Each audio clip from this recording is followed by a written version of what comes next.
stuff, and I wrote them and I said, for a speech, I really just need your words. So let's just say that the service person who's serving in Afghanistan now is named Joe. Let's just go with Joe. All right, so from Joe's partner of 10 years, he writes this to me. Before Joe deployed to Iraq, we took trips to see both sets of our families. And while we were visiting his brother's family, and Joe's brother is in the military as well, big military family, Joe waited for a moment where he could tell his sister-in-law, we'll call her Nancy, until she was out of the room to tell his brother that we were designating their family to be the next of kin should anything happen in Iraq. And this is his third tour over there. In other words, the sister would be the one to have the uniformed officer come to their door, God forbid. And so the sister had 24 years as an Army wife, and she had heard these discussions, and they just made a very brief mention of it. So one morning, 5 months into Joe's deployment, I got a call at 6:30 in the morning. Nancy was crying and could barely speak. It was probably only 10 or 15 seconds, but it seemed like an eternity to me. I waited for her to compose herself enough to tell me that Joe's aunt had passed away. I know, they laugh about it now, but believe me, they were laughing then. He then says, my knees buckled. Nancy didn't know to lead with the assurance that Joe was fine. It just didn't occur to her. I've never been so angry, distraught, relieved. I don't know what really. And it had nothing to do with Nancy, it wasn't her fault. But I bawled and sobbed the entire commute to work, and I had to compose myself as if nothing had happened. I couldn't even talk to one coworker about it.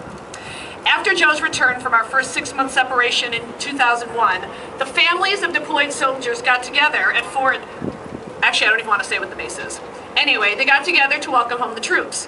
A friend of ours, a gay service member as well, held up the phone so I could at least hear what was happening from our home in San Antonio.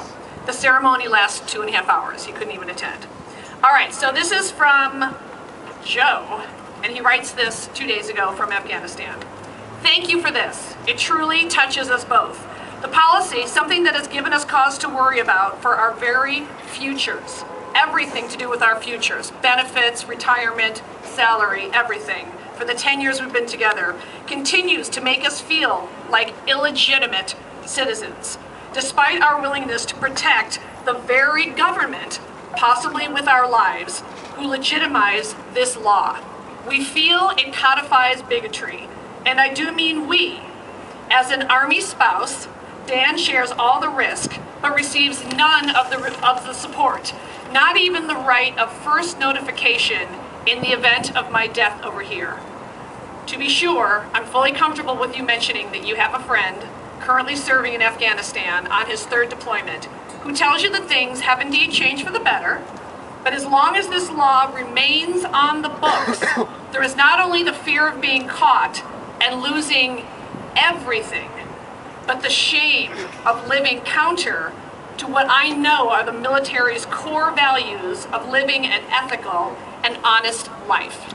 So that guy's a little more articulate than I am.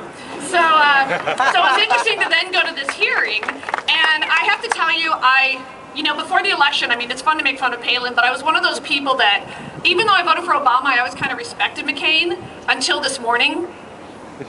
I was so disappointed and let down by this man that I thought at least was intelligent, had obviously served the military with honor, questioning the man and woman who stood before him, who'd been dishonorably discharged, separated, whatever they call it, and accusing them of lying, exaggerating. And there's a question he kept asking them over and over. And he was so condescending in his tone, it surprised me. He kept saying to them, wasn't don't ask, don't tell a policy in place when you joined? And they both said yes. And he said, did you not understand it? And he kept saying over and over, are you telling me that as a graduate of this school or that school that you actually didn't understand it? And both of them seemed a little caught off guard, and they said, well, one guy said, actually, we didn't understand it. It was pretty vague when it was first instated. And the woman said, I understood it, but I wanted to serve so much, I knew I could serve anyway until I was kicked out.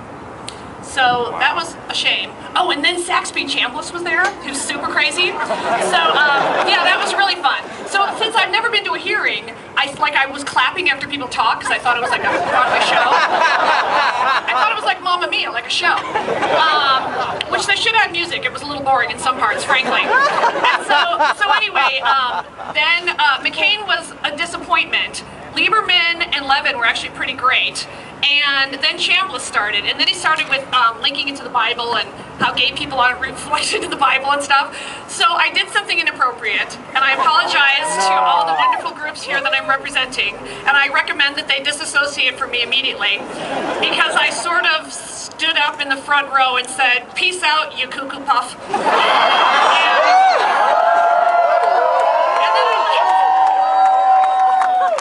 And that's why I tell dick jokes, and I'm not a senator. But anyway,